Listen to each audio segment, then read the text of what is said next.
नमस्कार मित्रांनो, मी प्रवीण राऊत. मित्रांनो, आपण हा आर्थिक सुधारणाचा पूर्व आणि मुख्य परीक्षा दृष्टिकोनातून आपण हा दुसरा भाग बघत आहोत. तर मित्रांनो, आतापर्यंत आपण जे काही डिस्कशन केलं असेल याच्यामध्ये तुम्हाला हे माहितच आहे की ज्याच्यामध्ये आपण आर्थिक सुधारणा हा टॉपिक आपण पूर्व आणि मुख्यच्या दृष्टिकोनातून आपण इथे एकत्रित बघत आहोत. तर मित्रांनो, यामध्ये आपण आतापर्यंत समजून घेतलेलं आहे की कशा प्रकारे आपण आपल्या देशामध्ये आपण मिश्र अर्थव्यवस्था स्वीकारली आणि आपला जो काही झुकाव आहे तो सध्या बाजार अर्थव्यवस्था, मुक्त अर्थव्यवस्था किंवा भांडवलशाही अर्थव्यवस्था या दृष्टिकोनातून आहे. पण याच्या आधी आपण हे समजून घेतलंय की आपल्या देशामध्ये काहीतरी इकॉनॉमीमध्ये काहीतरी प्रॉब्लेम्स आहेत आणि तसंही आपल्या देशामध्ये जे काही 1991 चे जे काही धोरण आहे किंवा जे काही आपण संकट ओढवलेलं आहे, तर याला एका आपण हत्तीची उपमा दिलेली आहे. तर तुम्ही याच्यामध्ये बघू शकता की इथे हा हत्ती आहे आणि मागून त्याला काही लोक खेचतायत. म्हणजे Indian economy called as elephant economy. Why Indian economy is called as elephant economy?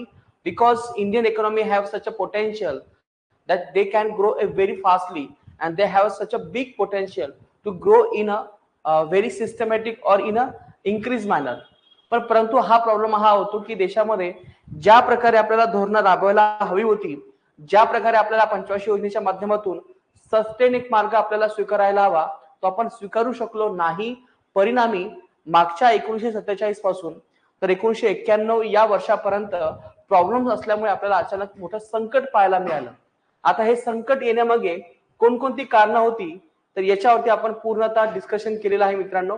तर यामध्ये आपण हे सर्वात महत्त्वाची कारणं बघितली असतील की पंचवार्षिक योजनेचं अपयश, सातत्याने आपण कोणत्याच क्षेत्रावरती फोकस केलं नव्हतं, औद्योगिक विकास झाला नव्हता, कृषी विकास झाला नव्हता, देशाची अर्थव्यवस्था ही बंदिस्त अर्थव्यवस्था होती, आयात पर्यायीकरणचा आपण स्वीकार केला होता, यामुळे निर्यात कमी होती आणि आयात वाढली होती. या सगळ्यांचा जो काही परिणाम आहे तो असा असेल की जीडीपी वृद्धी दर कमी आला, कृषी आणि वृद्धी दर कमी झाला, परकीय गंगाजळी आपली कमी होत गेली, उत्पादन कमी होत गेलं, बेरोजगारी वाढत गेली, गरिबी वाढत गेली, महागाई वाढत गेली, सरकारी जे काही कंपन्या आहेत ते अकार्यक्षम जे काही तोटा आहे तो वाढत गेला, वित्तीय तूट वाढत गेली.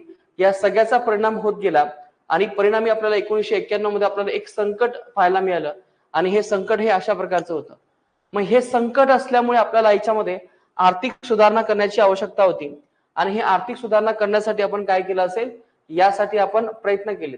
आता आर्थिक सुधारणा म्हणजे काय काय होऊ शकते, बेसिकली ज्या काही तुमच्या समस्या असतील या समस्यावरती जे काही उपाय म्हणजेच आहे आपल्या आर्थिक सुधारणा. तर मित्रांनो, या आर्थिक सुधारणा कशा असाव्या यासाठी आपण एक ड्राफ्ट तयार केला, एक प्लॅन तयार केला आणि हा जो काही प्लॅन आहे तो दोन भागामध्ये डिवाइड करण्यात आला होता. एक आहे मॅक्रो इकॉनॉमिक स्टेबलायझेशन आणि एक आहे स्ट्रक्चरल ऍडजस्टमेंट प्रोग्राम. तर मॅक्रो इकॉनॉमिक स्टेबलायझेशन म्हणजे काय की ज्याच्यामध्ये आपल्याला हे प्रोग्राम लवकरात लवकर याचे उपाय करायचे होते आणि हे मागणी साईडला होते, म्हणजे याची आवश्यकता जरा जास्त लवकर होती. याच्यामध्ये तीन गोष्टी आपल्याला सांगता येईल की महागाई कमी करणे हे आपलं उद्दिष्ट होतं, व्यवहार तोल संतुलित करणे, रुपयाचे अवमूल्यन करून आणणे. तर हे पूर्णतः आपलं इथे मायक्रो इकॉनॉमिक स्टेबलायझेशन याचं उद्दिष्ट होतं. त्याच्यानंतर स्ट्रक्चरल ऍडजस्टमेंट प्रोग्राम याचं उद्दिष्ट काय होतं तर हे सप्लाय साईड होतं आणि हे दीर्घकालीन उद्दिष्ट होतं. हे आपण समजून घेतलं आणि मित्रांनो हे आपण समजून घेतल्यानंतर आपल्याला इथे समजून घ्यायचं मित्रांनो की जे आपण धोरण स्वीकारलेलं आहे, जे आपण उद्दिष्ट लक्षात घेतले आहेत किंवा आपण जे काही याचे आपण धोरण लक्षात घेतले, आपण हे धोरण आता आपण एक समजून घेऊयात. की पहिलं याच्यामध्ये आपलं उद्दिष्ट हे होतं की आपण आपल्या या इकॉनॉमिक रिफॉर्म मध्ये प्रामुख्याने तीन गोष्टींचा आपल्याला इथे उल्लेख पाहायला मिळतो. तर हा आहे खाजगीकरण, जागतिकीकरण आणि उदारीकरण. आता आपण ह्या तीन शब्दावरती आपण इथे साइड बाय साइड डिस्कशन करणार आहोत. तर उदारीकरण म्हणजे त्याला आपण इथे लिबरलायझेशन असं म्हणतो, यालाच आपण इथे प्रायव्हेटायझेशन असं म्हणतो आणि हे आहे आपल्या या ठिकाणी इथे ग्लोबलायझेशन. तर मित्रांनो, आपण 1991 मध्ये अशा कोणत्याही प्रकारचे हे तीन शब्द आपण स्वीकारले नव्हते. तर मुळात आपण जे काही पॉलिसी ऍक्सेप्ट केली असेल या पॉलिसीचा जो काही परिणाम तुम्हाला दिसतोय हाच मुळात परिणाम म्हणजे काय असेल तुमचे लिबरलायझेशन, प्रायव्हेटायझेशन आणि ग्लोबलायझेशन. तर मित्रांनो, आपण जे काही इकॉनॉमिक धोरण स्वीकारले असतील तर याच्यामध्ये आपण काही तीन वाक्य महत्वाची लक्षात घेतलेले आहेत. हे जर तुम्हाला समजून घ्यायचं असेल तर यासाठी तुम्हाला हे जे काही घराचा जो काही डायग्राम आहे तो आपल्याला समजून घ्यावा लागेल. म्हणजे आपण जे काही आर्थिक सुधारणा केल्या असतील या आर्थिक सुधारणामध्ये काही आपली इथे महत्वाची दिशा निश्चित आपण केली असेल, जो काही धोरण आहे, जो काही मॅप आहे तो आपण याच्यामध्ये डिसाईड केला असेल. तर लक्षात घ्या, हे तुम्हाला इथे घर दिसते, याच्यावरती तुम्हाला प्रिलिमलाही प्रश्न आला आणि मेन्सलाही प्रश्न आलेले आहेत. तर लक्षात घ्या, या आर्थिक सुधारणामध्ये जे आपलं दिशादर्शक होतं, हे दिशादर्शक काय आहे? तर यामध्ये दिशादर्शकामध्ये आपण इथे नाव देऊ शकतो, दिशादर्शक म्हणून आपण उदारीकरणाचा आपण इथे उल्लेख करतो.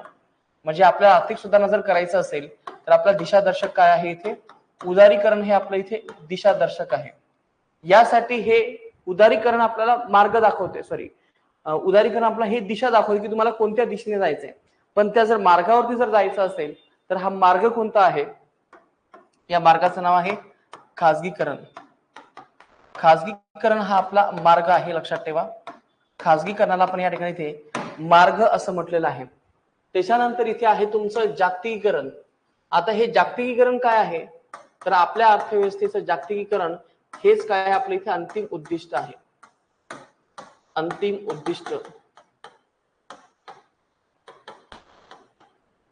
लक्षात घ्या, अंतिम उद्दिष्ट काय आहे? जागतिकीकरण. तुम्हाला असा प्रश्न विचारला जाऊ शकतो की आपल्या भारतीय आर्थिक सुधारण्याचं दिशादर्शक काय आहे? तर उदारीकरण. रस्ता कोणता होता आपण स्वीकारलेला? ते आहे खाजगीकरण. आणि यासाठी आपल्याला जे काही अंतिम उद्दिष्ट आहे आपल्या आर्थिक सुधारणेचं, तर हे अंतिम उद्दिष्ट आहे आपलं जागतिकीकरण.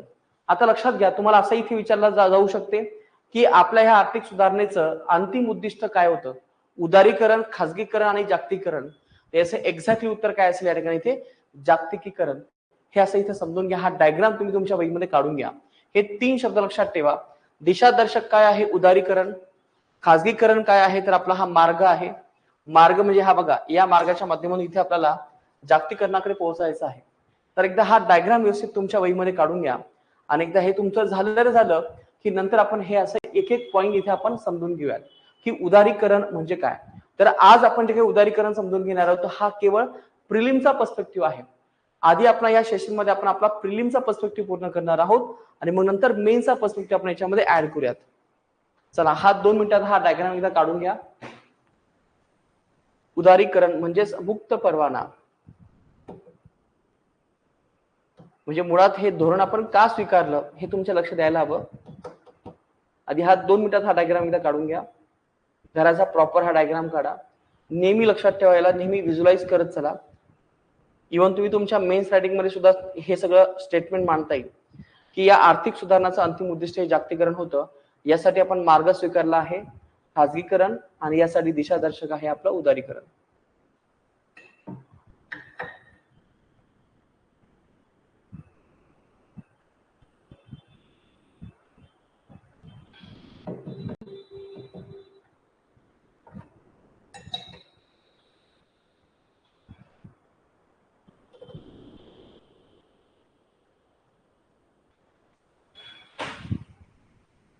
तर आता या शब्दानुसार आपण इथे उदारीकरण ही संकल्पना आपण इथे समजून घेऊयात.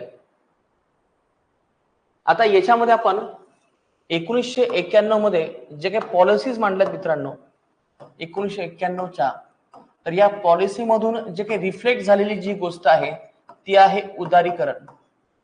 आता ही उदारीकरण म्हणजे काय याच्यावरती आपण काही गोष्टी डिस्कस करूयात. पण याच्या आधी आपला जो काही फिनॉमिनॉन आहे किंवा जे देशामध्ये असणारी जी कंडिशन्स आहेत ती आपण लक्षात घेऊयात. 1947 ते 1991 मध्ये असं काय होतं की ज्यामुळे आपल्याला 1991 मध्ये आपल्याला उदारीकरण करावं लागलं. तर यामध्ये लक्षात घ्या मित्रांनो, पहिलं कारण आहे की आपल्या देशामध्ये सार्वजनिक ज्या काही कंपन्या आहे, सार्वजनिक जे काही क्षेत्र आहे याचं काय होतं? प्राबल्य होतं. प्राबल्य म्हणजे प्रभाव होता मोठ्या प्रमाणामध्ये. किंवा प्रभाव खूप जास्त होता. इव्हन सर्वात जास्त डॉमिनंट क्षेत्र जे असेल ते आपलं सार्वजनिक क्षेत्रच होतं. त्याच्यानंतर हे क्षेत्र असून सर्वाधिक तोट्यात जाणाऱ्या ज्या काही कंपन्या आहेत, सर्वाधिक जो काही तोटा आहे या कोणता आहे? सार्वजनिक कंपन्या होत्या. आणि विशेषतः लक्षात घ्या मित्रांनो, तेव्हा आपल्या देशामध्ये मोठ्या प्रमाणामध्ये परवाना राज होता. परवाना राज म्हणजे काय? लायसन राज त्याला म्हणतो. म्हणजे आपल्या देशामध्ये खाजगीकरणाला प्रोत्साहन देण्यात आलं नव्हतं. प्रत्येक गोष्टीला त्याला परवाना द्यावा लागायचा. तर हा परवाना राज होता. सर्वात महत्वाचं म्हणजे खाजगीकरण जे आहे, खाजगीकरणाला अडथळा निर्माण करण्यात आला होता. देशामध्ये जे काही फेरा नावाचा जो काही कायदा आहे FEAR, तर फेरा म्हणजे काय, याला आणखी मजबूत केलं होतं. फेरा म्हणजे काय की ज्याच्यामध्ये विनिमय जे काही दर आहे त्याच्यावरती कंट्रोल करण्यासाठी, नियंत्रित करण्यासाठी हा कायदा बनवला होता. म्हणजे जेणेकरून तुम्ही डॉलरचं रुपयामध्ये आणि रुपयाच्या डॉलरमध्ये जे एक्सचेंज होते याच्यावरती कडक नियम असा होता, तो तुमचा फेरा हा नियम होता. देशामध्ये आपल्याकडे कोणत्याही प्रकारची FDI जी आहे याला परवानगी नव्हती. याला आयातीला परवानगी नव्हती. जी परवानगी होती मित्रांनो, ती फक्त आपल्याला जी आवश्यक वाटेल तेवढीच आपण घेतली होती. म्हणजे हे जे काही सगळं होतं हे काय होतं, याच्यामध्ये अर्धबंदिस्त अर्थव्यवस्था होती. म्हणजे जे आपल्याला वाटेल तेवढ्याच गोष्टी आपण फक्त याच्यामध्ये आयात करायचो. तर मित्रांनो, हे सगळे जे आहेत हे आपले प्रॉब्लेम्स होते. मग आता ह्या सगळ्या प्रॉब्लेम्स मुळे काय झालं की देशाची वाट लागली. देशामध्ये जो काही परकीय पैसा आहे तो कमी होता. मग अशा वेळेस आपल्याला काय करावं लागलं, उदारीकरण. बघा, एक मित्राची तुम्हाला मी गोष्ट सांगतो.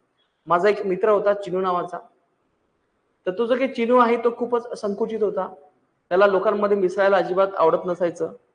आणि विशेषतः त्याला काही घेणे देणं नसायचं, समाजामध्ये काय चाललं, मित्रांमध्ये काय चाललं, तो त्याच्या धुंदीमध्ये राहत होता. आणि जेव्हा त्याला एकटेपणा जेव्हा वाटायला लागला तेव्हा त्याला कोणी मदत करत नव्हतं. जेव्हा त्याला मदतीची आवश्यकता होती त्याला कोणी मदत केली नाही, कारण की त्यानेच कधी कोणाला मदत केली नाही. इव्हन तोही समाजामध्ये जास्त तो काही वावरला नव्हता. इव्हन त्याला समाज काय हे त्याला माहित नव्हतं. मग परिणाम काय झालं की जेव्हा त्याचे वडील जेव्हा ऍडमिट होते तर तेव्हा त्याला मदतीची आवश्यकता होती, त्याला धीराची आवश्यकता होती, तेव्हा त्याला कोणीच मदतीला गेलं नाही. त्याचं कारण काय, कारण की त्याच्यामध्ये चिनूचा स्वभाव तसा होता. मग इथे सुद्धा सेम आहे मित्रांनो, की आपला देश जेव्हा संकटामध्ये जेव्हा आला तर तेव्हा तो का आला, कारण की हे सगळे कारण होते की त्याचा स्वभाव हा संकुचित असल्यामुळे, तो मन मोकळेपणा नसल्यामुळे तो एकटा पडला. तर इथे सुद्धा सेम आहे की हे जे काही धोरण आहे मित्रांनो, या धोरणामुळे जे मुक्त वापर असतो, देशाची अर्थव्यवस्था जगाशी जोडणं अपेक्षित असतं, पण तिथे हे होऊ शकलं नाही. मग उदारीकरणामध्ये आपण काय केलं की याच्यामध्ये आपण आपल्या देशामध्ये सांगितलं की आता जे काही परवाना राज आहे, परवाना राज जो आहे तो सरकारने सध्या रद्द केला. म्हणजे आता इथून पुढे ज्या काही सार्वजनिक कंपन्या आहेत मित्रांनो, या सार्वजनिक कंपन्या संदर्भात जे काही राखीव क्षेत्र आहे, हे राखीव क्षेत्र ऑलमोस्ट सगळ्या गोष्टींसाठी होतं, आता हे रद्द केलंय. सरकारने काय केलं, रद्द केलं. आज आपल्या देशामध्ये जे काही सार्वजनिक क्षेत्र आहे हे केवळ 2 क्षेत्रासाठीच आहे. एक आहे अणुऊर्जा आणि दुसरा आहे या ठिकाणी इथे रेल्वे. मित्रांनो, याच्या आधी ऑलमोस्ट सर्व जे काही क्षेत्र आहे हे सरकारचीच मालमत्ता होती. प्रत्येक गोष्ट सरकार या ठिकाणी ते करत होतं. पण आज या ठिकाणी जेव्हा सरकारने उदारीकरण जेव्हा स्वीकारलं तर आज फक्त 2 क्षेत्र हे फक्त सरकारी क्षेत्र आहे. सरकारने काय केलं की जे काही सार्वजनिक कंपन्या आहे, सार्वजनिक क्षेत्र आहे, याची काही भूमिका जी आहे मित्रांनो, ही भूमिका मुद्दामून काय केली, कमी केली. का कमी केली असेल, कारण की यांनी थोडक्यात काय, परवाना राज हा रद्द केला आणि सार्वजनिक क्षेत्राची भूमिका कमी केली. आणि सर्वात महत्वाचं म्हणजे काय, जे काही खाजगी क्षेत्र आहे, या खाजगी क्षेत्राची जी भूमिका आहे ती सरकारने याच्यामध्ये वाढवली. आता खाजगी क्षेत्राची भूमिका वाढवणं म्हणजे नेमकं काय, हा मी तुम्हाला पुढे खाजगीकरण याच्यामध्ये हा मी मुद्दा तुम्हाला मी समजून सांगेन. तर खाजगी क्षेत्राची सरकारने भूमिका वाढवली. सरकारने काय केलं असेल मित्रांनो, जे निर्यात आहे या निर्यातीला मोठ्या प्रमाणामध्ये प्रोत्साहन दिलं. एवढंच नाही तर सरकारने जे काही आयात आहे, आयातीला सुद्धा प्रोत्साहन दिलं. हे लक्षात घ्या, आयातीला प्रोत्साहन दिलं सरकारने. एवढंच नाही तर रुपयाचं अवमूल्यन केलं. आता अवमूल्यन करण्याचं कारण तेच आहे की उदारीकरणाचा जो काही टप्पा आहे तो सगळ्यांना फायदा घेता यावा, यासाठी सरकारने काय केलं, असं उदारीकरण केलं. म्हणजे यामध्ये इथे सरकारने काय केलं, रुपयाचे अवमूल्यन. आता अवमूल्यन ही संकल्पना काय आहे हे मी तुम्हाला नेक्स्ट लेक्चर मध्ये समजून सांगेलच. रुपयाचे अवमूल्यन केले हे आपल्याला इथे समजून येते. हे महत्वाची कारण आहेत 1991 मध्ये. आणखीन कोणतं कारण असेल सांगा मित्रांनो, ज्याच्यामध्ये आपण परवाना राज्य रद्द केला, सार्वजनिक क्षेत्राचे जे काही राखीव क्षेत्र आहे ते रद्द केले. याच्यानंतर आपण काय केलं असेल, स्पर्धा जी आहे, जी काही स्पर्धा जी आहे ती वाढवायला सुरुवात केली. म्हणजे आता इथून पुढे असं आपण हे सार्वजनिक क्षेत्रासाठी आहे, ते खाजगी क्षेत्रासाठी आहे, ते MSME साठी आहे, असं सरकारने जे काही राखीव क्षेत्र आहे किंवा जे काही म्हणतो ना आपण स्पर्धा आहे, त्याला आणखीनच सरकारने वाढवण्याचा प्रयत्न केला, स्पर्धा वाढवण्याचा प्रयत्न केला. एवढंच नाही मित्रांनो, सरकारने काय केलं असेल, जो काही फेरा नावाचा जो काही कायदा आहे, लक्षात घ्या, हा फेरा नावाचा कायदा. तर हा जो काही फेरा नावाचा जो काही कायदा आहे, तो सरकारने काय केला असेल या ठिकाणी इथे रद्द केला. आणि सरकारने आता याच्याऐवजी एक नवीन कायदा आणला असेल, तर या कायद्याचं नाव आहे फेमा, FEMA. फेमा नावाचा सरकारने कायदा आणला. एवढंच नाही मित्रांनो, सरकारने मार्केटमध्ये स्पर्धा वाढावी यासाठी जो काही MRTP हा जो काही ऍक्ट आहे, याच्याऐवजी सरकारने आता एक नवीन एक कायदा आणला असेल, ज्याचं नाव आहे कॉम्पिटिशन ऍक्ट, म्हणजे स्पर्धा कायदा, कॉम्पिटिशन ऍक्ट.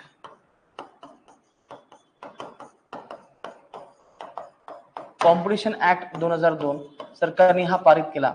म्हणजे जास्तीत जास्त खाजगी क्षेत्राला प्रमोट व्हावं, जास्तीत जास्त लोकांना स्पर्धा मध्ये सहभागी होता यावं, यासाठी हा कॉम्पिटिशन ऍक्ट सरकारने केला. परवाना राज रद्द केला. आणि मित्रांनो लक्षात घ्या, फक्त जे काही परवाना आहे, तो परवाना सध्या फक्त आजही फक्त 4 क्षेत्रांना लागू आहे. बाकी तुम्हाला आपल्या देशामध्ये जर एखादा व्यवसाय जर ओपन करायचा असेल, तर यासाठी तुम्हाला कोणत्याही प्रकारचा परवाना घेण्याची गरज नाही. मग आता हे 4 क्षेत्र कोणते आहेत, यांची नावं थोडीशी एकदा लक्षात घ्या. तुम्हाला याच्यावरती बरेच वेळेस प्रश्न इथे विचारला जाऊ शकतो. तर ही नावं कोणती आहेत बघा. त्याच्यामध्ये आज आपल्याला इथे परवाना घेण्याची इथे आपल्याला आवश्यकता असते. तर यामध्ये पहिला क्षेत्र आहे संरक्षण क्षेत्र, याच्यामध्ये तुम्हाला परवान्याची आवश्यकता आहे. त्याच्यानंतर औद्योगिक स्फोटके, नंतर आहे धोकादायक रसायने आणि औषध निर्मिती, याला तुम्हाला परवानगीची आवश्यकता आहे. नंतर तंबाखू आणि तंबाखूजन्य पदार्थ, याला आवश्यकता आहे. म्हणजे सरकारने आज जे काही 18 उद्योग आहेत, हे पूर्णतः परवाना मुक्त केले. आज फक्त आपल्याकडे फक्त हे 4 उद्योग, यासाठी तुम्हाला इथे परवानगीची आवश्यकता आहे. तर हे 4 उद्योग लक्षात घ्या. संरक्षण साधने, संरक्षण उत्पादन म्हणतो त्याला आपण, औद्योगिक स्फोटके, नंतर आहे धोकादायक रसायने आणि औषध निर्मिती उद्योग, नंतर आहे तंबाखू आणि तंबाखूजन्य पदार्थ, यालाच फक्त तुम्हाला इथे परवान्याची इथे आवश्यकता आहे. बाकी कशालाच तुम्हाला इथे परवान्याची इथे आवश्यकता नाही. तर अशा प्रकारचं आपण इथे धोरण हे स्वीकारलेलं आहे. तर हे नाव एकदा परत एकदा लिहून घ्या इथे. चला, पहिलं क्षेत्र आहे, पहिल्या क्षेत्राचं नाव आहे आपल्या इथे औद्योगिक स्फोटके, ज्यांचा कारखाना आहे, जसं की आपला फटाक्याचा कारखाना, हे सुद्धा याच्यामध्ये येतो. त्याच्यानंतर आहे घातक रसायन, घातक रसायन आणि औषध निर्मिती, हे सुद्धा याच्यामध्ये आहे. त्याच्यानंतर नंबर 3 आहे तंबाखूजन्य कंपनी, आणि नंतर 4 मध्ये आहे संरक्षण कंपनी, याला पण इथे शॉर्टकट मध्ये संरक्षण उत्पादने असं म्हणूयात. तर मित्रांनो, फक्त आज 4च गोष्टींना तुम्हाला इथे परवान्याची आवश्यकता आहे. औद्योगिक स्फोटक, नंतर आहे घातक रसायन किंवा औषध निर्मिती, तंबाखूजन्य कंपनी आणि संरक्षण उत्पादने, यालाच तुम्हाला याची इथे आवश्यकता आहे. आता यामध्ये तुम्हाला एक मी फेराबद्दल आणखी थोडंसं समजून सांगतो, याच्यावरती आपल्याला इथे प्रश्न येण्याची अपेक्षा आहे. तर फेरा काय आहे समजून घ्या 2 मिनिटांमध्ये.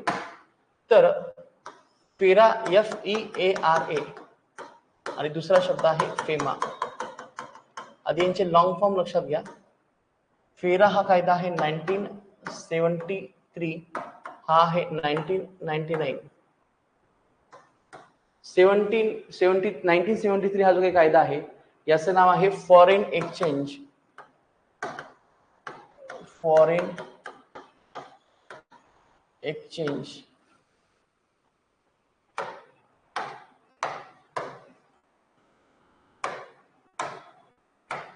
फॉरेन एक्सचेंज रेग्युलेशन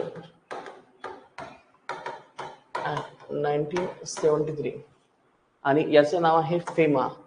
फेमाचा अर्थ हा होतो foreign exchange management act.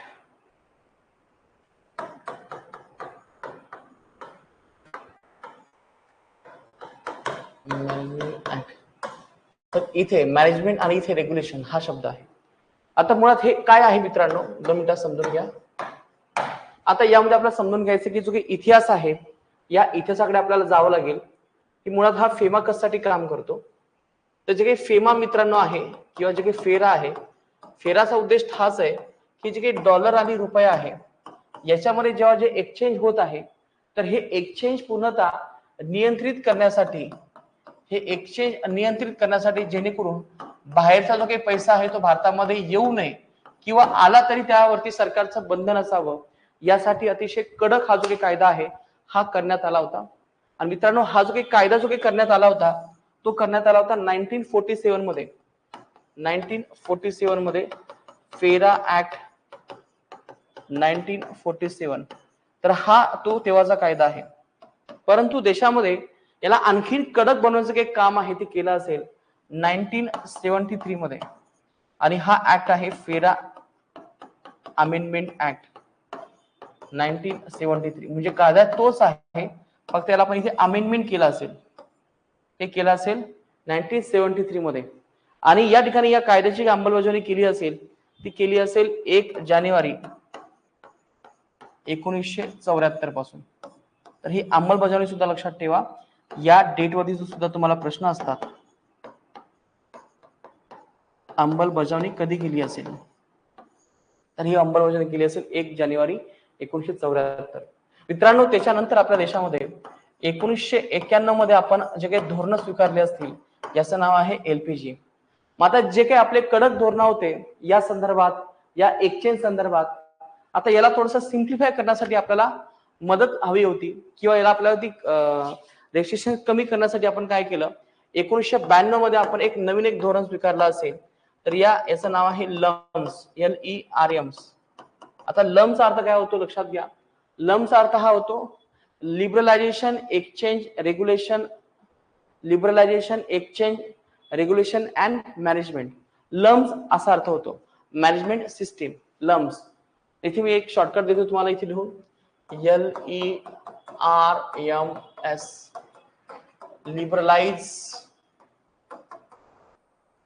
Liberalise exchange regulation and management system. आता लक्षात घ्या मित्रांनो, हे जे काही लम्स आहे याच्यामध्ये आपण एक सिस्टीम स्वीकारली होती. तर ही सिस्टीम कशी असेल की या सिस्टीम मध्ये आपण इथे ड्युअल एक्सचेंज रेट स्वीकारला होता, ड्युअल एक्सचेंज रेट. आता लक्षात घ्या ड्युअल एक्सचेंज रेट म्हणजे काय. ड्युअल एक्सचेंज रेटचा असा अर्थ होतो की जे काही आदला बदल होईल कशाची, डॉलरची आणि रुपयाची, तर यामध्ये जो काही रेट जो आहे तो काही रेट सरकारचा लागेल आणि काही रेट हा मार्केटचा लागेल. कारण की जे काही एक्सचेंज आहे हे सरकार पण ठरवू शकते आणि मार्केटच्या रेटनुसार सुद्धा ठरू शकते, हे लक्षात घ्या. जसे की तुम्हाला माहित असेल मित्रांनो, आज एका डॉलरची किंमत किती आहे, 80 रुपये. आता ही प्राइस जी आहे, एका डॉलरसाठी आपल्याला 80 रुपये द्यावं लागेल, तर ही प्राइस कशानुसार आहे, बाजार किमतीनुसार आहे. परंतु जर सरकारला वाटलं की नाही तर हे आम्हाला थोडंसं महाग चाललंय, तर सरकार असं ठरू शकते की आता एका डॉलरसाठी किती आहे, 50 रुपये. तर हे सरकार सुद्धा ठरू शकते. म्हणजे हा जो काही एक्सचेंज रेट आहे ते सरकारही ठरू शकते आणि बाजारही ठरू शकते. तर अशा प्रकारची तरतूद आहे. तर लक्षात घ्या मित्रांनो, ही तरतूद जी आहे जी आपण सुरू केली असेल ती आपण 1992 मध्ये सुरू केली होती. म्हणजे सरकारचा रेट आणि प्लस बाजारचा रेट, आणि याच्यामध्ये काही प्रपोर्शन ठरवण्यात आलं होतं. तर हे प्रपोर्शन होतं जवळपास सरकारच्या माध्यमातून 40% आणि बाजाराच्या माध्यमातून आहे 60%. म्हणजे याचा अर्थ काय होतो बघा, जर समजा आपण जर $100 जर समजा आणले असतील देशामध्ये, तर याच्यानुसार जे काही 40% जे काही रेशो होता हा बाजाराचा होता आणि 60% जे काही प्राइस जे काही कन्व्हर्जन असेल ते कशानुसार असेल, सरकारनुसार असेल. आता बघा ना, इथे 40 गुणिला जर आपण 80 केलं तर किती होतात, साइन 832 म्हणजे 3200. आणि जर आपण इथे जर लक्षात आलं किती आहे 3000, तर हे किती आहे एकूण 6200. तर हे आपण जर रेट जर यूज केलं तर म्हणजे 6200 तुम्हाला मिळतील या लम्स नुसार.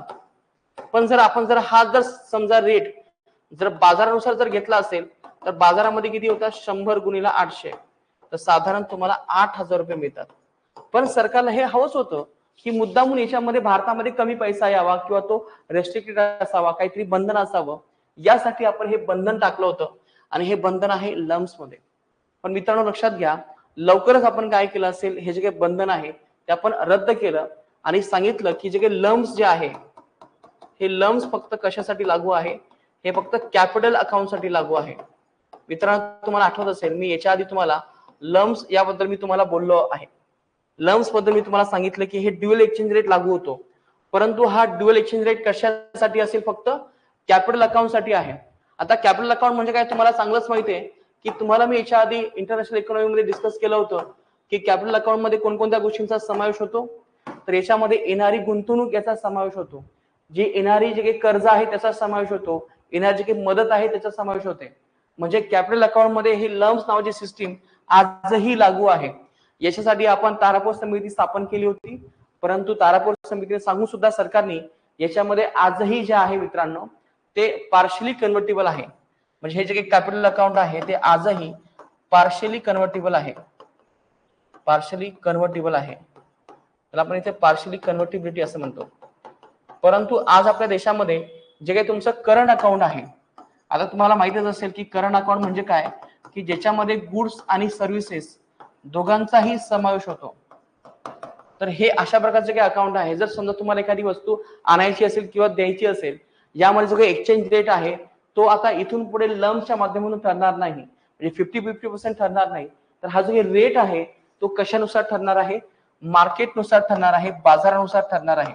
तर म्हणून आपण या कन्सेप्टला म्हणतो आपण इथे फुल्ली कन्व्हर्टिबिलिटी.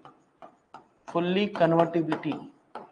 मित्रांनो तुम्हाला असा परीक्षेमध्ये असा प्रश्न विचारला जाऊ शकतो की भारतामध्ये फुल कन्व्हर्टिबिलिटी कशाला आहे, तर ही आपली केवळ करंट अकाउंटला ही फुल्ली कन्व्हर्टेबल आहे. परंतु जे काही आपलं कॅपिटल अकाउंट आहे याला पार्शली कन्व्हर्टिबिलिटी आहे, हे थोडंसं लक्षात ठेवा. अशा प्रकारे इथे सरकारने ही तरतूद केली. करंट अकाउंट आपण हे कधी केलं असेल, 1994 मध्ये आपण हे फुल्ली कन्व्हर्टेबल केलेलं आहे. तर हे लक्षात घ्या, अशा प्रकारचं आपण ह्याच्यामध्ये ह्या तरतूद केलेल्या आहेत. परंतु मित्रांनो हे लक्षात घ्या, या तरतूदमध्ये आणखीन आपल्याला काय करणं गरजेचं होतं, सुधारणा करणं गरजेचं होतं. यासाठी सरकारने काय केलं, परत एकदा याच्यामध्ये एक नवीन जोड आणली असेल की जो काही फेरा हा जो काही कायदा आहे याला रद्द करून, याला कॅन्सल करून सरकारने फेमा नावाचा जो काही कायदा आहे तो पारित करून घेतला 1999 मध्ये. तर हे तुम्हाला हे लक्षात ठेवा, फेमा हा कायदा कधीचा आहे, तर फेमा हा कायदा 1999चा आहे, हे लक्षात घ्या. आता याची अंमलबजावणी कधी झाली असेल याच्यावरती तुम्हाला प्रश्न विचारला जाऊ शकतो. फेमाची अंमलबजावणी आपण कधी केली असेल,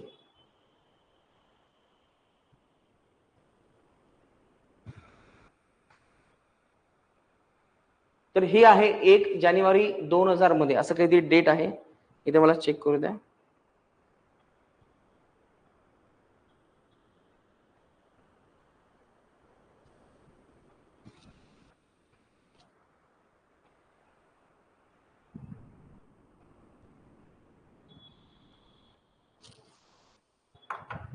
1 जानेवारी 2000 असं काहीतरी ही डेट आहे.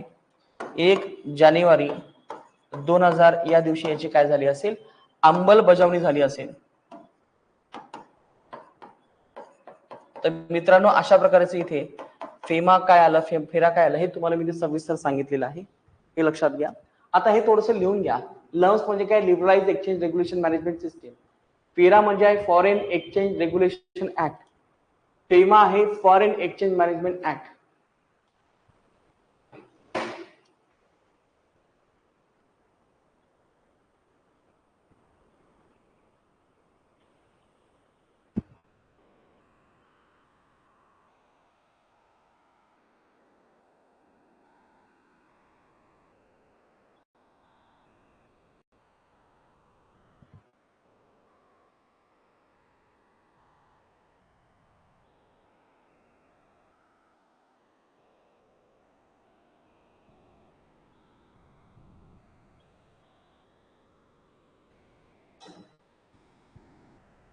तर ही डेट आहे अशी आहे 1 जून 2000 ही अंमलबजावणी आहे. तुम्हाला याच्यावरती प्रिलिम साठी असे प्रश्न इथे विचारला जाऊ शकतात, हे लक्षात ठेवा. कॅपिटल अकाउंट आपल्या देशामध्ये कधी आपण पार्शली केलेला आहे किंवा कधी आपल्याकडे फुल्ली कन्व्हर्टेबल आहे?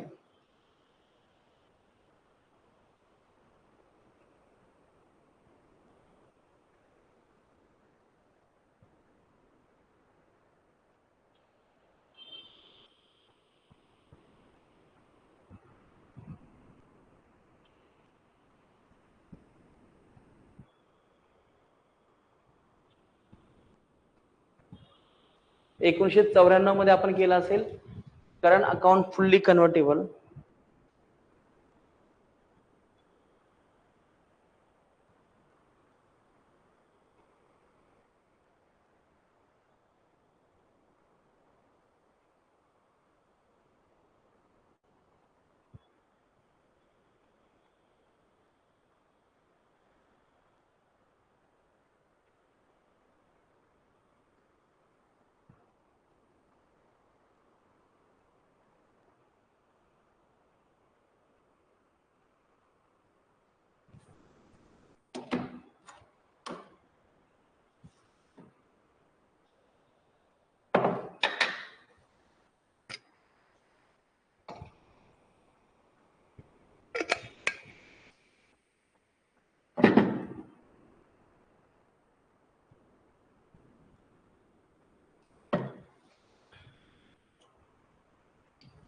चला मित्रांनो, लक्षात आलं का सांगा मला?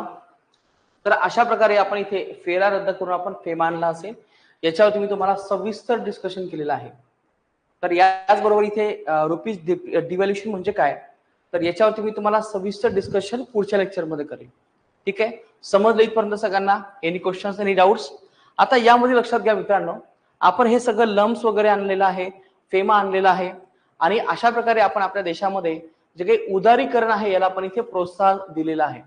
आता लक्षात घ्या मित्रांनो, उदारीकरणामध्ये हे सगळे ऑप्शन्स आहेत जे आपण समजून घेतलेलं आहे.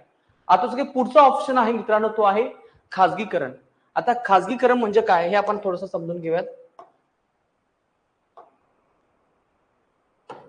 खाजगीकरण म्हणजे काय? खाजगीकरण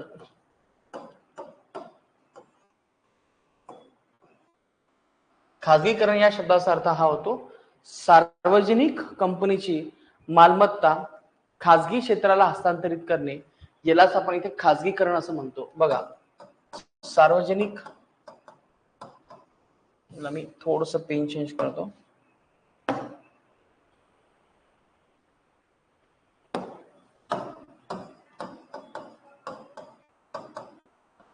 सार्वजनिक क्षेत्राची मालमत्ता खाजगी क्षेत्राला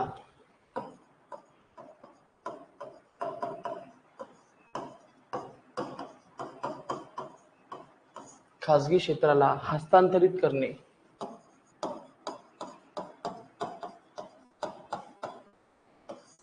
तर सार्वजनिक क्षेत्राची मालमत्ता खाजगी क्षेत्राला हस्तांतरित करणे यालाच खाजगीकरण असे म्हणतात. खूप सोपी डेफिनेशन आहे. येस, आता हा शब्द झाला तुमचा एक खाजगीकरण. एक आणखीन एक शब्द आहे मित्रांनो, तर तो आहे निर्गुंतवणूक. खाजगीकरण म्हणजे आहे प्रायव्हेटायझेशन. आता दुसरा शब्द आहे तुमचा इथे निर्गुंतवणूक.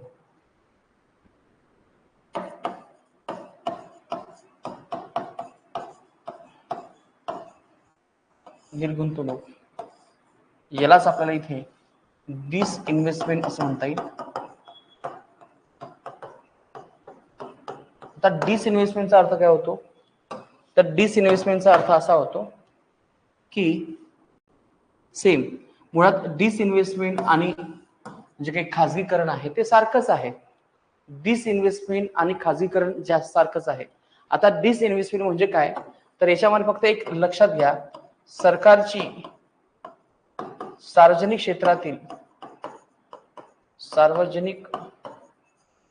क्षेत्रातील गुंतवणूक कमी करणे.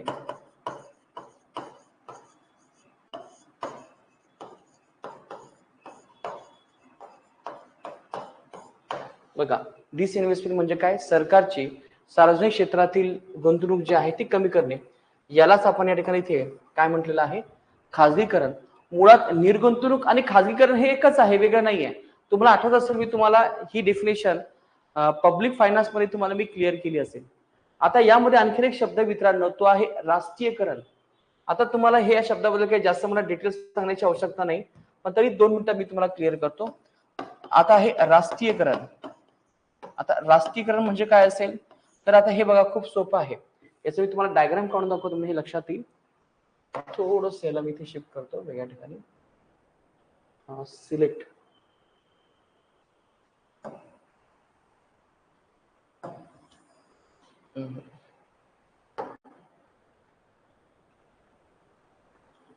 सिलेक्ट.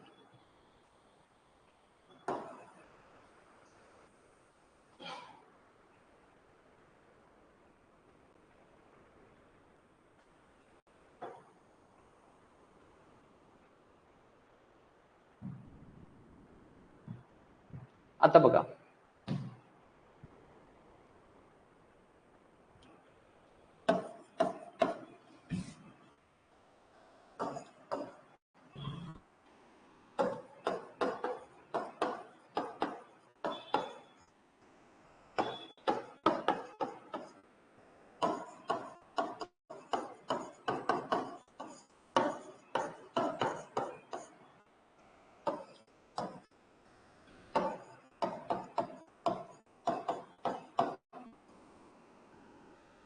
काय झालेलं आहे? जेव्हा सार्वजनिक क्षेत्राची मालमत्ता खाजगी क्षेत्राला जेव्हा विकली जाते, तर यालाच आपण इथे म्हटलेलं आहे खाजगीकरण. समजलं का? खूप सोपी कन्सेप्ट आहे. जेव्हा सार्वजनिक क्षेत्राची मालमत्ता आपण जेव्हा खाजगी क्षेत्राला जेव्हा विकलेली आहे, यालाच आपण इथे नाव दिलेलं आहे खाजगीकरण. पण आता याच्यामध्ये मी थोडंसं उलट करतो. मी तुम्हाला हे याच्यामध्ये आणखीन ही कन्सेप्ट क्लिअर होईल. बघा, जेव्हा खाजगी क्षेत्राची मालमत्ता आता मुळात हे वेगवेगळं आहे बरं, हे एक नाहीये. मुळात हा डायग्राम मी तुम्हाला समजावा यासाठी मी एकत्र केला, पण हे पूर्णतः वेगळं आहे. जेव्हा खाजगी क्षेत्राची जेव्हा मालमत्ता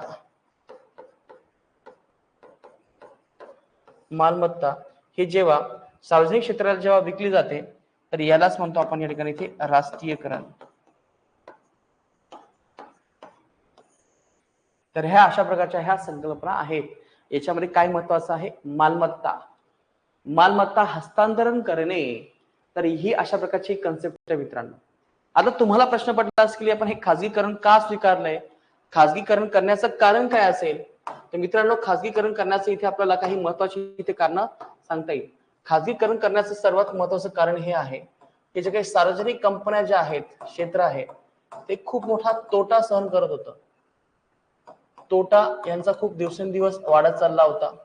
नंबर 2, सार्वजनिक क्षेत्रामुळे देशामध्ये उत्पादन जे आहे ते उत्पादन कमी झालं होतं. रोजगार सुद्धा कमी झाले होते. देशामध्ये जी काही गरिबी आहे ती सुद्धा मोठ्या प्रमाणामध्ये वाढली होती. तर हे सगळे इथे आपल्याला कारण सांगता येईल. आणि एवढंच नाही, तर सरकारची काही भूमिका आहे ती बदलणं गरजेचं होतं. कारण की आपण जर केवळ सार्वजनिक क्षेत्राकडे जर फोकस केलं, तर मग जे काही वेलफेअर डेव्हलपमेंट प्रोग्राम आहे ते कोण करणार? सरकारचं ते काम नाहीये. कंपनी चालवणं हे सरकारचं कधीही काम होऊ शकत नाही.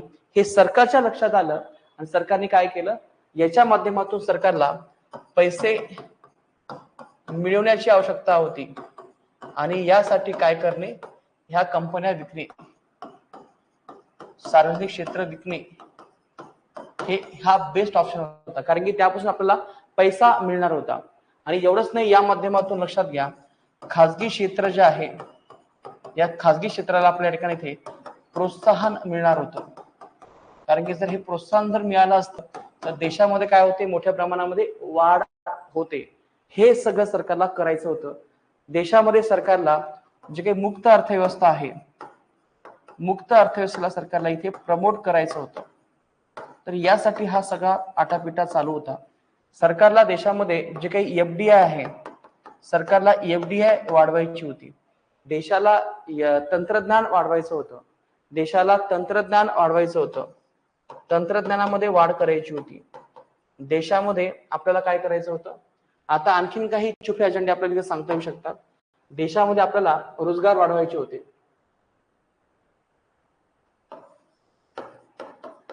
रोजगार वाढवायचे होते.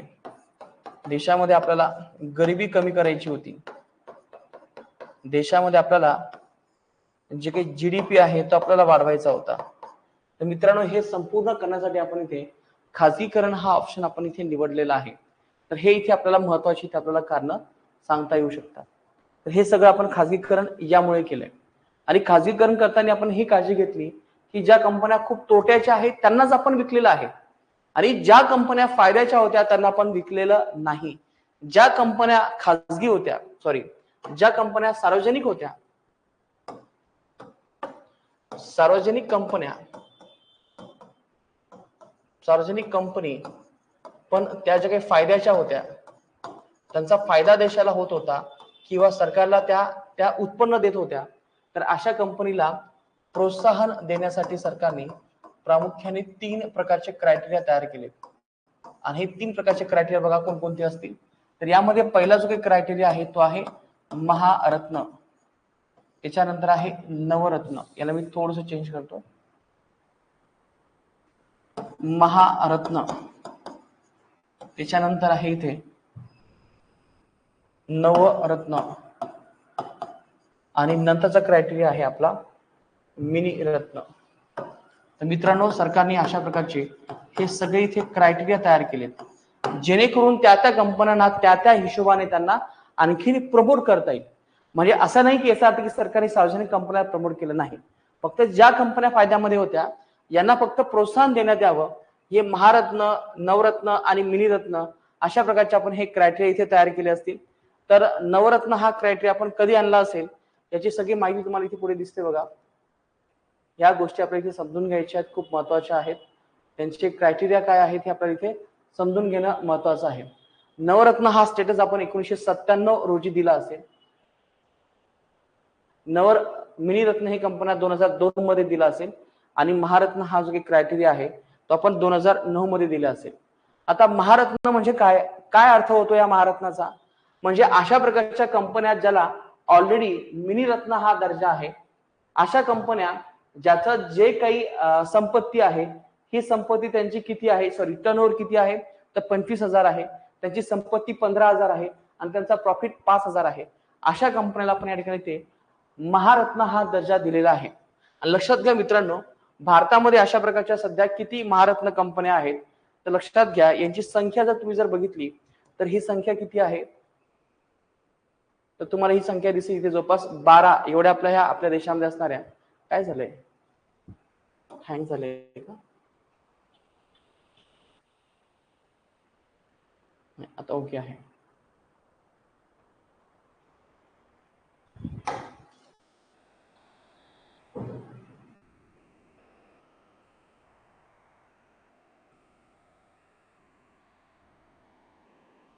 तर हा क्रायटेरिया लक्षात घ्या.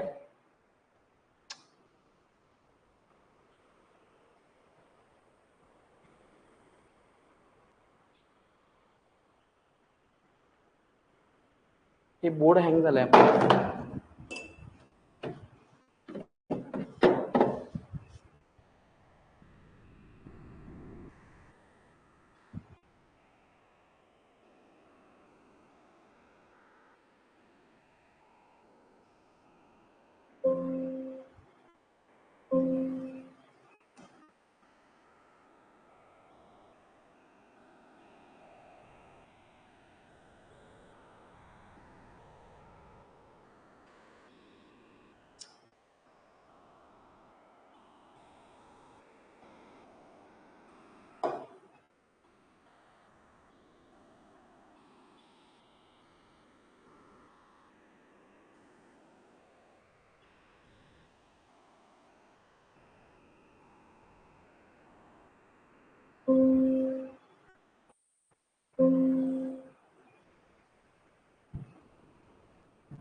काय झालंय ना.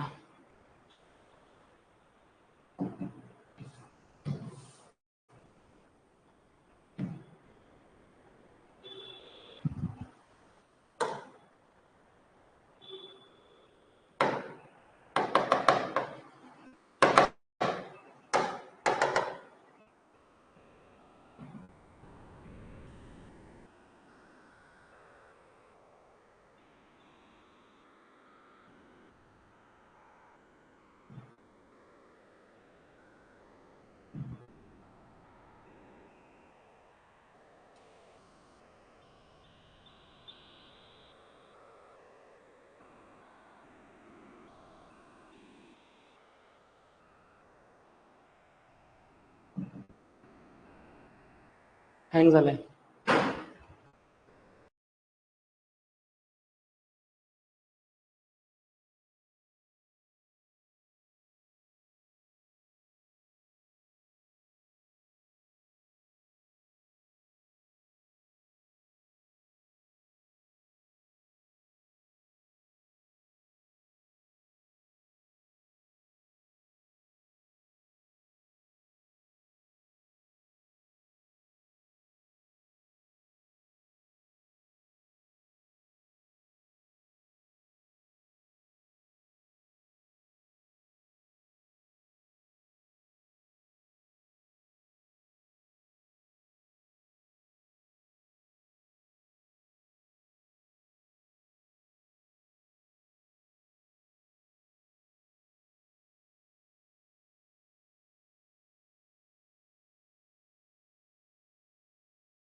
तर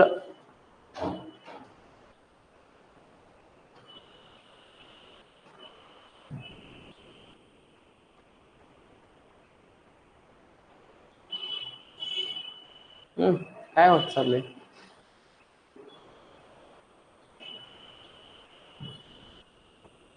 तर लक्षात घ्या, महारत्न हा जो काही क्रायटेरिया जो आहे तो आपण 2009 मध्ये सुरू केला असेल. त्याच्यानंतर 2003 मध्ये हा क्रायटेरिया आपण सुरू केला असेल. सॉरी 1997 मध्ये आपण हा सुरू केला असेल. आणि मिनिरत्न हा जो काही क्रायटेरिया आहे तो आपण 2003 मध्ये सुरू केला असेल. तर हे आपण का सुरू केलं असेल, त्याचं कारण हे होते की आपल्या देशामध्ये आपल्याला मोठ्या प्रमाणामध्ये जे काही प्रॉफिटेबल जे काही सार्वजनिक कंपन्या आहेत याला प्रॉपर फोकस करता यायला हवा, यासाठी आपण हा क्रायटेरिया तयार केला. आणि लक्षात घ्या, सर्वात मोठा जो काही क्रायटेरिया आहे हा महारत्न या कंपनीचा हा क्रायटेरिया आहे. तर यासाठी तुम्हाला लक्षात घ्यायचं मित्रांनो की महारत्न कंपनी म्हणजे कोणती कंपनी की ज्या कंपनीमध्ये आपल्याला काहीतरी प्रॉब्लेमच येतोय बघा.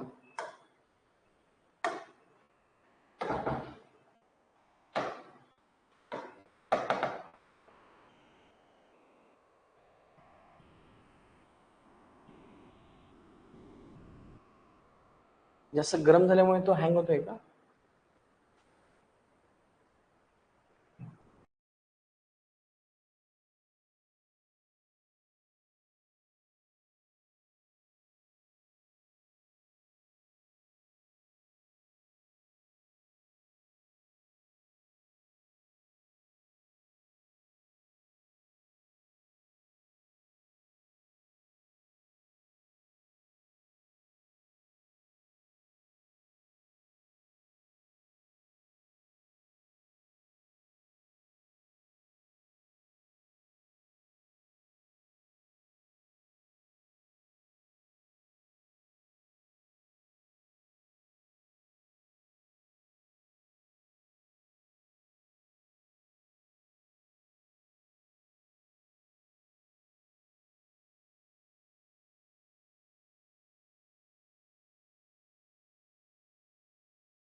तर मित्रांनो आपला हा थोडासा सेन्सस बोर्ड जो आहे तो थोडासा हँग होतोय, यामुळे हा जो काही सेशन आहे तो आपल्याला कंटिन्यू करता येत नाहीये.